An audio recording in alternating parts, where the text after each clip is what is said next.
तो इस सवाल को, एरिया बाउंड के इस सवाल को इलिप्स का सवाल है। इलिप्स का कर्व बना लो सही बच्चे। इलिप्स का कर्व ड्रॉ कर लो। कैसे ड्रॉ करोगे? एक्स और वाई एक्सिस तो बनाओ ही बनाओ बॉस, इसमें बनाने में कोताही मत करना। इस इलिप्स का इक्वेशंस कुछ इस तरीके से होगा। आपको कोई इंफॉर्मेशन नहीं है तो हॉरिजॉन्टल इलिप्स बना लो, ऐसा इलिप्स बना लो, ठीक है। यहां पर क्या लिखेंगे बताओ? A0 लिखेंगे। यहां पर क्या लिखेंगे बताओ? 0B लिखेंगे। और जैसा कि दिख रहा है इस इलिप्स में कि जो हमारी एरिया है ना वो सिमेट्रिक है। ये वाला जो हमारा है ना, इस वाले सब इक्वल है। हमारे फिगर में नहीं पता चल रहा है बट होता है इक्वल। तो एक ही चौथाई एरिया को हम निकाल लेंगे। तो अभी हम लोगों ने सीखा है कि एक यहां से एक छोटा सा लाइन खींचो जो इस एक्स एक्सिस को टच करता है। वाई एक्सिस पे भी खींच सकते हैं पर ज्यादा अच्छा रहता है कि एक्स एक्सिस पे खींचो, अनटिल अनलेस वाई एक्सिस में आपको इजी ना हो तब तक एक्स एक्सिस नहीं खींचो, ठीक है। तो जब एक्स एक्सिस पे जाके टच करता है, कर्व से छू करके जाओ नीचे और इस एरिया को निकालो, तो ये हमारा वाई हो जाएगा और ये क्या हो जाएगा बताओ? डीएक्स होगा। ये पतली सी स्ट्रिप्स बनाया हमने और इस पतली सी स्ट्रिप्स में तुम क्या कर देखोगे कि इसका एरिया निकालने के लिए y को तुम क्या करोगे? dx से क्या कर दोगे? मल्टीप्लाई कर दो। बट dx कम होते होते कहां जाएगा? सेंटर पे 0 पे जाएगा। और ये dx ज्यादा होते होते कहां तक जाएगा? a तक जाएगा। a तक ले जाओ इसको, y को dx से मल्टीप्लाई कर दो, एरिया निकल जाएगा वो पतली सी स्ट्रिप्स का। तुम्हें तो एरिया उस पतली सी स्ट्रिप्स का नहीं निकालना है बॉस, ये पूरी की पूरी एरिया निकालनी है, ये पूरा एरिया निकालना है। तो पूरी एरिया निकालने के लिए इसको हमने इंटीग्रेशन कर दिया अपर और लोअर लिमिट के अंदर, ठीक है। समझ गया? क्योंकि यहां जो y है ना वो वेरिएबल है, y कांस्टेंट नहीं है, y x पे डिपेंड कर रहा है। तो y की वैल्यू x पे डिपेंड करती है, वहां से निकाल लो y की वैल्यू x पे डिपेंड करती है। तो y की वैल्यू x पे डिपेंड करती है, तो यहां से इस कर्व से y की वैल्यू निकाल लो। कैसे निकालेंगे भाई? वाई स्क्वायर बाई में बी स्क्वायर इक्वल टू लिखेंगे 1 माइनस एक्स स्क्वायर बाई में ए स्क्वायर। फिर वाई स्क्वायर बराबर लिख देंगे बी स्क्वायर, इधर मल्टीप्लाई करेंगे, एलसीएम लेंगे इसमें, तो ए स्क्वायर माइनस में एक्स स्क्वायर बाई में क्या लिखेंगे? ए स्क्वायर। y की वैल्यू निकालने जाएंगे, अंडर रूट इस पे लगेगा तो b बाई ए, स्क्वायर होने के कारण अंदर बाहर आ जाएगा और ए स्क्वायर माइनस क्या हो गया? X square. अब इस वैल्यू को यहां क्या कर दिया गया? पुट कर दिया गया। इंटीग्रेशन लिख लेंगे, 0 से a लिख लेंगे, y की वैल्यू b बाई ए लिख देंगे, अंडर रूट में लिख देंगे ए स्क्वायर माइनस का एक्स स्क्वायर और यहां dx लिख देंगे। उसी तरीके का फिर से बात हो रहा है, नहीं हो रहा है? सिर्फ एक कांस्टेंट क्या बाहर आ गया है? b बाई ए। तो b बाई ए तो कांस्टेंट ही है, इसको क्या कर लो बताओ? बाहर कर लो। तो b बाई ए कांस्टेंट को बाहर करो, तो b बाई ए कांस्टेंट को बाहर कर लो, इंटीग्रेशन लगा लो, अंडर रूट क्या लिखेंगे? ए स्क्वायर माइनस एक्स स्क्वायर। और अभी जो फॉर्मूला हम लोगों ने लगाया था उसी फॉर्मूले को फिर से लगा लो। क्या करेंगे भाई? यहां b बाई ए लिख लो और यहां इंटीग्रेशन वाला फॉर्मूला फिट कर, क्या लिखेंगे बताओ? x by 2 under root a square minus x square plus में a square by 2, a square by में 2 साइन इनवर्स x बाई में a। क्या लिखेंगे भाई? 0 से a तक। अब लोअर लिमिट डाल दो और क्या डाल दो बताओ? अपर लिमिट डाल दो। तो लोअर लिमिट डालेंगे, यहां लिखेंगे b by A, upper limit पहले डालेंगे, तो अपर लिमिट डालेंगे a, तो ये पार्ट तो 0 हो जाएगा बॉस। ये पार्ट बनेगा सिर्फ ए स्क्वायर बाई में 2 साइन इनवर्स क्या होगा? x बाई में a बाई में a हो जाएगा। और लोअर लिमिट जब डालेंगे 0 तो सारा 0 हो जाएगा, तो हम डालेंगे ही नहीं, छोड़ देंगे। अब क्या करेंगे भाई? ये साइन इनवर्स 1 हो गया, तो यहां 1 से a काट दो, तो क्या होगा? ए बी बाई में क्या आ गया? 2 और यहां हो गया साइन इनवर्स 1। साइन इनवर्स 1 क्या होता है भाई? ए बी बाई में 2 और ये हो गया पाई बाई 2। तो बन गया पाई ए बी बाई में क्या हो गया बताओ 4। समझ गया, पाई ए बी बाई में 4। समझ गया। अब क्या होगा भैया, तो एक एरिया निकला, एक पर्टिकुलर क्वाड्रेंट का एरिया निकल गया, नहीं एक सेगमेंट का एरिया निकल गया, एक पर्टिकुलर टुकड़ा निकल गया। ऐसे ऐसे कितने टुकड़े हैं, 4 टुकड़े हैं। तो आप टोटल एरिया निकालो। तो टोटल एरिया कैसे निकालोगे भाई, टोटल एरिया बराबर हो जाएगा आपका पाई ए बी बाई में क्या हो गया 4, और इसको 4 से क्या कर दो मल्टीप्लाई कर दो, इससे इसको काट दो तो क्या लिखोगे पाई ए बी का, ये आंसर आ गया। यहां पर एक नंबर का सवाल, ये बात आप याद भी कर लो। क्या आएगा कि कोई भी एलिप्स मान लो कि ऐसे दे दिया है, कोई एलिप्स एलिप्स का इक्वेशन ऐसे दे दिया, मान लो कि आपको 4x² दे दिया प्लस में 7y² दे दिया और बराबर 1 दे दिया, और अब तुमसे पूछेगा एलिप्स का एरिया बताओ। एक नंबर के क्वेश्चन में पूछ लिया, तो इसका एरिया ये होता है पाई ए बी होता है। कैसे लिखेंगे भाई, पहले x², इसको स्टैंडर्ड फॉर्म में लिख दो, x² इसके बटे में क्या लिख देंगे 1/4 लिख देंगे, प्लस में क्या लिख देंगे y² इसके बटे में क्या लिख देंगे 1/7, बराबर क्या हो गया बताओ 1। तो a की वैल्यू कितनी, a² की वैल्यू कितनी हो गई बताओ 1/4, और b² की वैल्यू कितनी हो गई बताओ 1/7।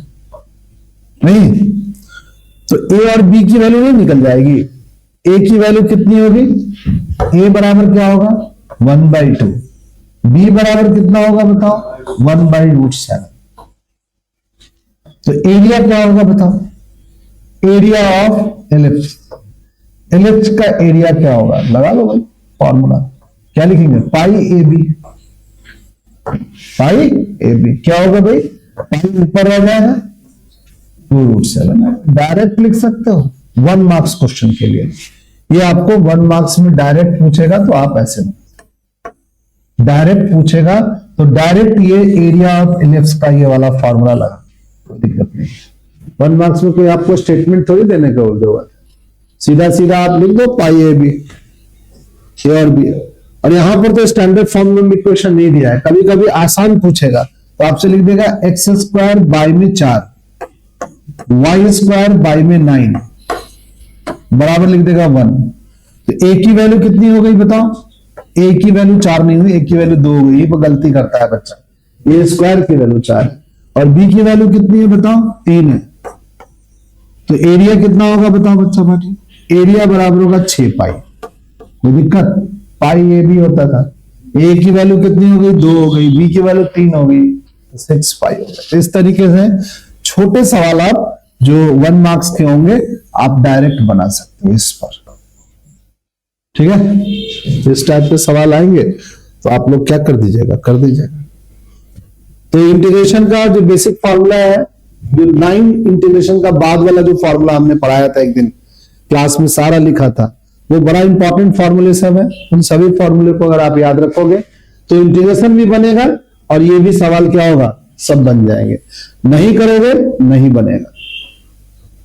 इसमें पहला दूसरा सवाल उसी टाइप का है, तीसरा सवाल भी सर्किल वाला है, चौथा सवाल हम बनाएंगे। 4 सवाल ही दिए हुए हैं इसमें, तो 4 सवाल में एक सवाल ये उठा लेते हैं। चलिए भाई चौथा सवाल जैसा कि अभी हमने 2 सवाल एक सर्किल पे बनाए और एक क्या बनाया, एलिप्स पे बनाया। अब ये सवाल हमारा पैराबोला पर सवाल, ठीक है। तो पैराबोला के सवाल में सबसे पहले हम लोग किसी भी सवाल में, पैराबोला क्या किसी भी सवाल में फर्स्ट ऑफ ऑल हमें क्या बनाना है, उसका ग्राफ बनाना है। तो ग्राफ के लिए कर्व को लिख लो, y² बराबर क्या लिख लो बताओ 4x लिख लो, ग्राफ बना लो। y² बराबर 4x का ग्राफ क्या होगा, y के पॉजिटिव निगेटिव के लिए, निगेटिव x क्या आ रहा है पॉजिटिव आ रहा है, तो ग्राफ हमारा ऐसे है। ये ग्राफ बनाना है, अगर बच्चे को नहीं बनाने आता है तो आप प्रैक्टिस करो घर पे। 4 तरीके का ये ग्राफ होगा, एक ये ग्राफ होगा, एक y² बराबर माइनस का 4x हो सकता है, या x² इक्वल टू 4y हो सकता है कुछ भी, या x² इक्वल टू माइनस का 4y हो सकता है। इसका ग्राफ हमने यहां पर भी बनाया सवाल के अकॉर्डिंग। ऊपर वाला इसका ग्राफ होगा, x का निगेटिव पार्ट में जाएगा, ये y के पॉजिटिव पार्ट में जाएगा और ये y के निगेटिव पार्ट में। ये प्रैक्टिस कर लो सही बच्चे। तो बच्चे को नहीं वह बनाने आता है तो उसकी थोड़ी सी प्रैक्टिस करो तो ये आप बना चाहोगे, ठीक है। तो कर्व के इक्वेशंस को हम लोगों ने ड्रॉ कर लिया। अब हमें बाउंड्री डिसाइड करनी है। क्या पूछ रहा है सोचो, area bounded by the curve y बराबर x एक्सिस, y एक्सिस पूछ रहा है। पर देखो x एक्सिस नहीं पूछ रहा, देखो यहां पर कह रहा है y एक्सिस। y एक्सिस मतलब क्या है, ये वाली एक्सिस, ये y एक्सिस कर्व, ये हमारा y एक्सिस है, ये y एक्सिस। फिर कहता है curve, curve y axis and line y बराबर 3, y बराबर 3 का लाइन बनेगा। तो y बराबर 3 का लाइन कुछ ऐसे बना देते हैं, y बराबर 3 का लाइन, ठीक है। ये y बराबर 3 का लाइन है, y बराबर 3 का लाइन है, समझ रहा है। और ये क्या हो गया बोलो, y एक्सिस, और ये क्या हो गया बताओ, कर्व। तो हमारा एरिया बाउंड क्या हो गया, इसके बीच में ये वाला एरिया निकालने के लिए बोल रहा है, इस एरिया को कह रहा है निकालने। फिर से पढ़ लो, area of the region bounded by curve, किसके किसके एरिया रीजन बाउंडेड बाय किसके किसके कर्व, y एक्सिस, देखो कॉमा लगा के लिखा है y एक्सिस एंड लाइन लिखा है y बराबर 3। तो y बराबर 3 का लाइन क्या होगा, ऐसे होता है y बराबर 3, x बराबर 3 देता तो ऐसे लिखता, बट y बराबर 3 रखा तो ऐसे दिया है। तो ये लाइन क्या हो गया बताओ, ये वाली लाइन हमारी क्या हो गई, y बराबर 3 की लाइन हो गई। ये लाइन हमारी क्या हो गई बताओ, x y एक्सिस हो गई। ये क्या हो गई बताओ, कर्व हो गई। तो एरिया तो यही बाउंडेड हो गया बीच में, ठीक है। चलिए भाई, अब हम लोग एरिया बाउंड निकालने के लिए हम लोग जानते क्या है कि भाई हम लोग सबसे पहले क्या करते हैं, एरिया बाउंड निकालने के लिए एक ऐसी लाइन बनाते हैं, ये लाइन बनाते हैं। बट इस बार कर्व से छू करके जब हम लाइन पर एक्सिस पे गए तो कौन से एक्सिस पे गए बताओ, y एक्सिस पे। तो यहाँ लिखेंगे dy, और ये जो लेटा हुआ लाइन है इसको क्या लिखेंगे, x, यानी ये वाली जो अपनी स्टेप्स बनाए हैं इसको x इंटू dy लिख लो और इनकी डिसाइड करो, बाउंड्री डिसाइड करो। dy यहां लिखो तो dy की बाउंड्री डिसाइड करनी पड़ेगी। क्या होगी dy की बाउंड्री, धीरे धीरे घटते घटते कहां जाएगी बताओ, 0 पे जाएगी, और बढ़ते बढ़ते कहां जाएगी बताओ, 3 पे जाएगी। 0 से कहां जाएगा, 3 पे जाएगा, समझ गया। अब इसमें से हमारी x की वैल्यू जो y पे डिपेंड करती है वो निकाल लेंगे। तो इस कर्व से x की वैल्यू निकाल लेंगे y के फॉर्म में। तो y स्क्वायर बाय में क्या आएगा बताओ, 4 आएगा। और इस x की वैल्यू को यहां क्या कर देंगे, पुट कर देंगे। करो पुट सही बच्चे, इंटीग्रेशन करेंगे, 0 से 3 लिखेंगे, x की वैल्यू y के फॉर्म में पुट कर देंगे, y स्क्वायर बाय में 4 लिख देंगे, इनटू में क्या लिख देंगे, dy 1/4, इसमें से एलसीएम कॉमन लेंगे, ठीक है। इंटीग्रेशन करेंगे, y की पावर 3 बाय में 3 लिखेंगे और 0 से क्या लिखेंगे, 3 लिखेंगे, सॉल्व करेंगे, 1/12 लिखेंगे, y की पावर 3 लिखेंगे। तो y की पावर 3 लिखेंगे तो 3 y की जगह पे पुट करेंगे तो 3 की क्यूब बन जाएगा। और एक बार y की वैल्यू क्या रख देंगे बताओ, 0 रख देंगे। 3 का क्यूब सब बच्चों को पता है, 3 तिया 9 तिया 27, 27 बटे में क्या लिख देंगे बताओ, 27 बटे में लिख देंगे 12, ठीक है। 27 बटे में क्या लिख देंगे 12, 3 के टेबल में काट लेंगे, 3 नमा 27, 3 चौका 12, 9 बटे में क्या हो गया 4 हो गया। बी आपका ये आंसर, ठीक है, आसान है। आपको इसके लिए क्या क्या चाहिए, आपको ग्राफ बनाने का एक हैबिट होनी चाहिए, ग्राफ बन जाना चाहिए ग्राफ का। फिर आपको कौन से एक्सिस पे एरिया बाउंड करना है ये पता लगा लेना है, बाउंडेड एरिया निकाल लेना है। अब कोई बच्चे के स्टेटमेंट से ये नहीं पता चल रहा है कि y एक्सिस पे बाउंड कर रहा है कि x एक्सिस पे बाउंड कर रहा है, तब तो भाई फंस जाओगे आप, वही नहीं पता चला। किसी को ग्राफ नहीं बना रहा है तब नहीं है, फिर बाउंड्री नहीं मिल रही है, ये सब चीज। फिर हमें क्या होगा, बाउंडेड एरिया की बाउंड्री चाहिए, बाउंड्री चाहिए। बाउंड्री बोले तो क्या मतलब, एक dx या dy की जो एक अपर लिमिट चाहिए और एक क्या चाहिए, लोअर लिमिट चाहिए, ठीक है। फिर फंक्शन का इंटीग्रेशन होगा। फंक्शन में इंटीग्रेशन, अगर आप यहां पर dy लिखे हो तो यहां x लिखना पड़ेगा, यहां dx लिखे हो तो यहां y लिखना पड़ेगा, ठीक है। अब ये x और y यहां जो लिखा रहता है इसकी वैल्यू आप कहां से निकालते हो, मेन फंक्शन से निकालते हो, जो मेन फंक्शन गिवन है जिसका तुमने ग्राफ बनाया वहां से डाल के इसमें पुट कर दो। जिस बच्चे को एरिया बाउंड इंटीग्रेशन थोड़ा सा आता है और ग्राफ बनाने आता है वो बना, ठीक है। और बहुत ज्यादा कॉम्प्लेक्स सवाल जो थे वो आपके एनसीईआरटी बुक से अभी हटा ही दिया गया है, कहा कि भैया हल्का हल्का बना लो सही बच्चे। अब जैसे एग्जाम्पल 3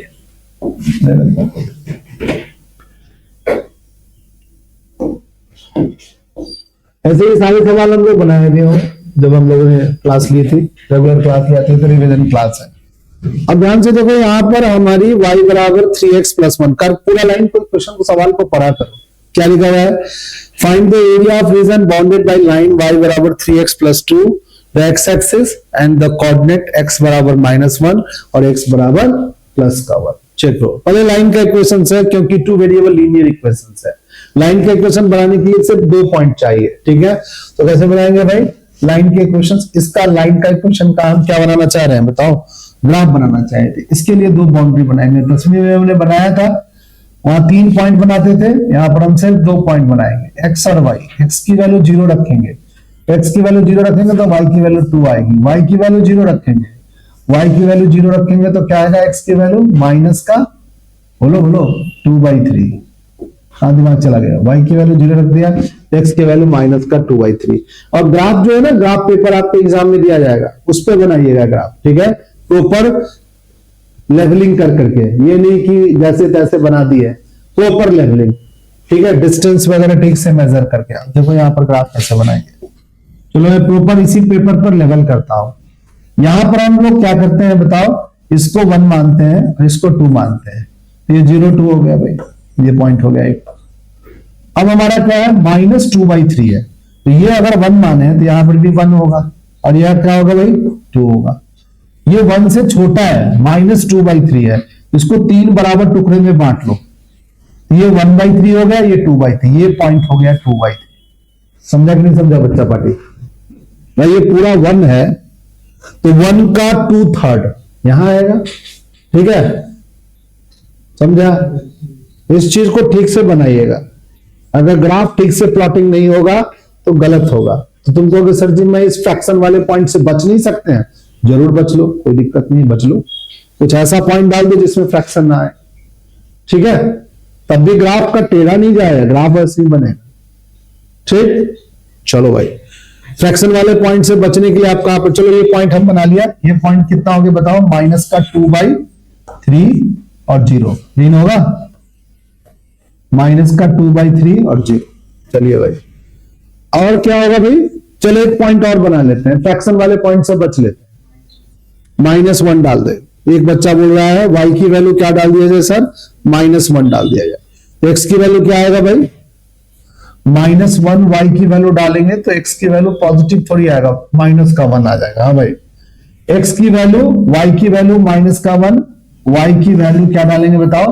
-1 डालेंगे, y की वैल्यू -1 डालेंगे तो x की वैल्यू भी क्या आएगा?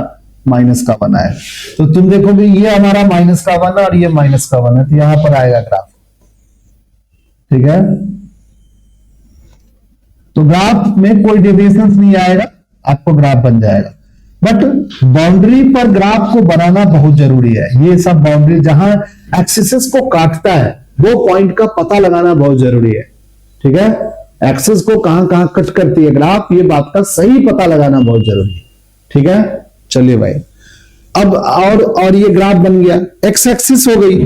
तो एक्स एक्सिस की लाइन तो हमारी यहां पर बनी हुई, ये हमारी एक्स एक्सिस की लाइन, ये पूरी एक्स एक्सिस है, ये हमारी एक्स एक्सिस है।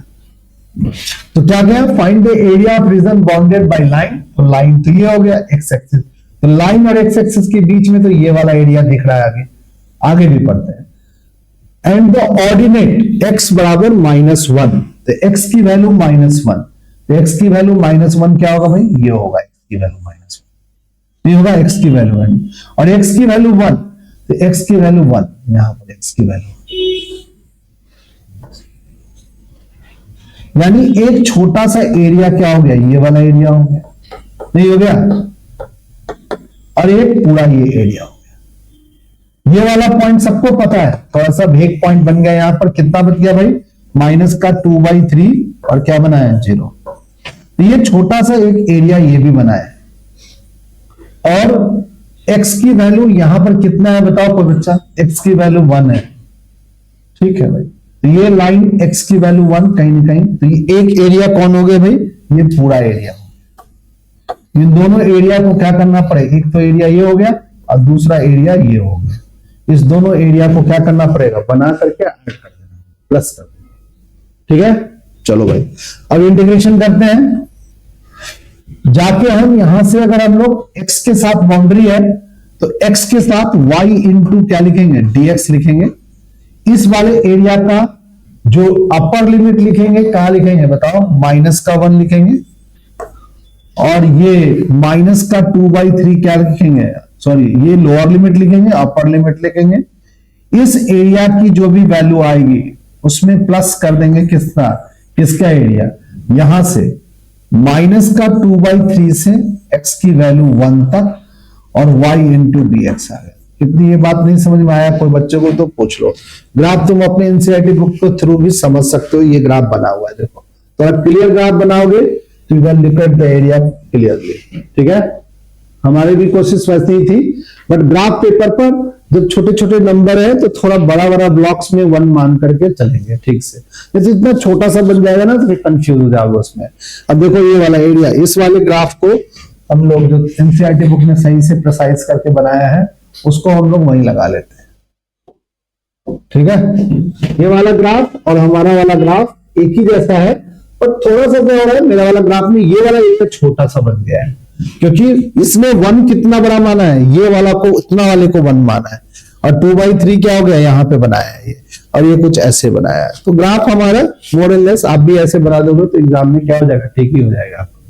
ठीक है, अब आपको बाउंड्री बनाना है, एक वाला ये वाला एरिया का निकालना है। इसके लिए लोअर लिमिट -1 लगाएंगे, अपर लिमिट -2/3 निकालेंगे। फिर इस वाले एरिया को निकालने के लिए लोअर लिमिट -2/3 लगाएंगे, अपर लिमिट क्या लगाएंगे, यहाँ पर x की वैल्यू 1 लगाएंगे। ग्राफ लाइन का इक्वेशन हमारा जो है उसके लिए इंटीग्रेट करेंगे। y की वैल्यू आपको दी हुई है 3x + 1, इंटीग्रेशन का मार्का लगा देंगे। इंटीग्रेशन का मार्का -1/1 to -2/3, और हमारा y की वैल्यू इसमें पुट कर देंगे तो क्या लिख देंगे भाई, 3x + 2 लिख देंगे। इंटू में क्या लिख देंगे बताओ बच्चा पार्टी, dx लिख देंगे।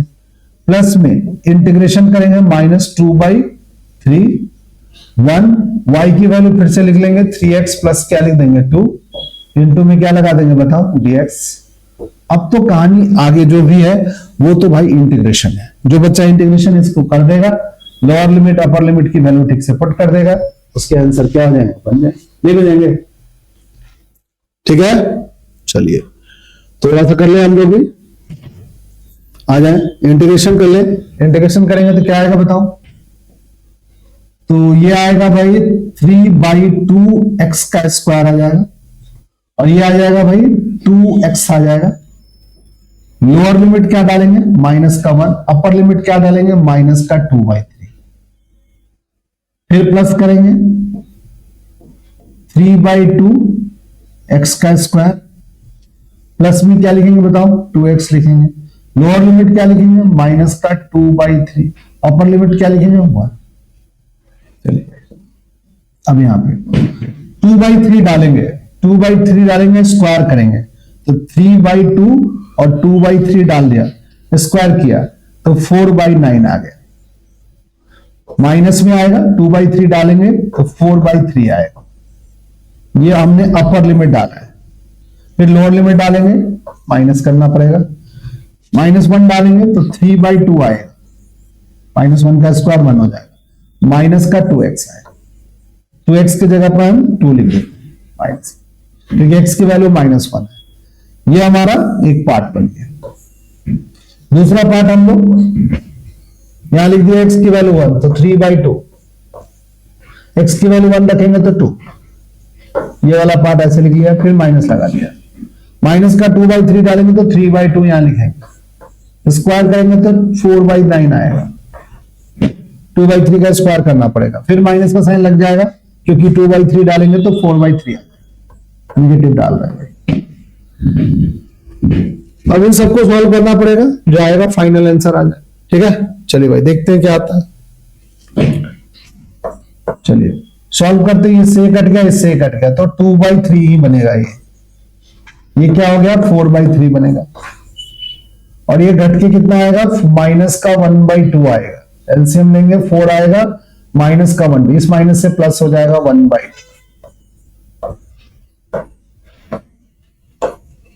फिर प्लस लगा देंगे यहां पर, ये क्या होगा 4 और 3 7/2 आ गया।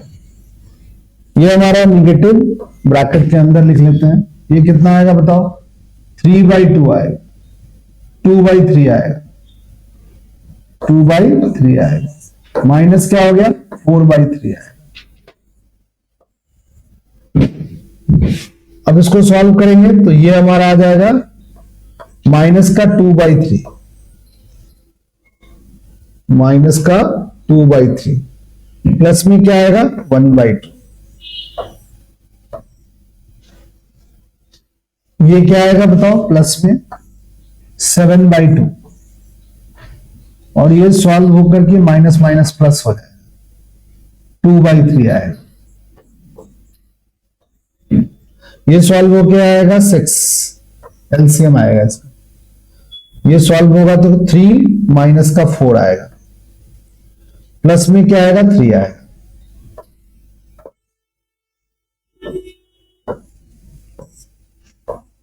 प्लस में क्या आएगा भाई एलसीएम आएगा 6, ये 3 21, प्लस में क्या आएगा 4। देखो यहां पे एरिया निगेटिव आ रहा है, एरिया निगेटिव आ रहा है तो उस एरिया को क्या कर देंगे पॉजिटिव में, इसलिए इसको हमने मॉड में लिख लिया है। मॉड में लिखोगे तो क्या आएगा ये 1/6 आएगा प्लस में, इसका एरिया आएगा 1/6 प्लस में आएगा 25/6, 26/6 आएगा। कितना आएगा भाई 26/6 में 13 बटे में क्या आएगा 2 के टेबल में 3, कितना आएगा स्क्वायर यूनिट। इस तरीके से इंटीग्रेशन कर करके आप एरिया बाउंड क्या कर सकते हैं बना सकते हैं। देखो 13/3। देखो एक बात सभी बच्चों के साथ थोड़ा सा गलती क्या होगा, कभी कभी क्या हो रहा है जब ग्राफ तुम बनाओगे ना तो कुछ एरिया हमारा निगेटिव पोर्शन में जाएगा। ये वाला एरिया जो है ना, ये वाला ब्लू वाला, ये एक्स एक्सिस के नीचे जाएगा। तो जब भी नीचे जाएगा ना तो इसका डिफरेंट इंटीग्रेशन करोगे ना तो निगेटिव में आएगा वैल्यू, ठीक है, बट एरिया कभी भी निगेटिव में नहीं आ रहा है।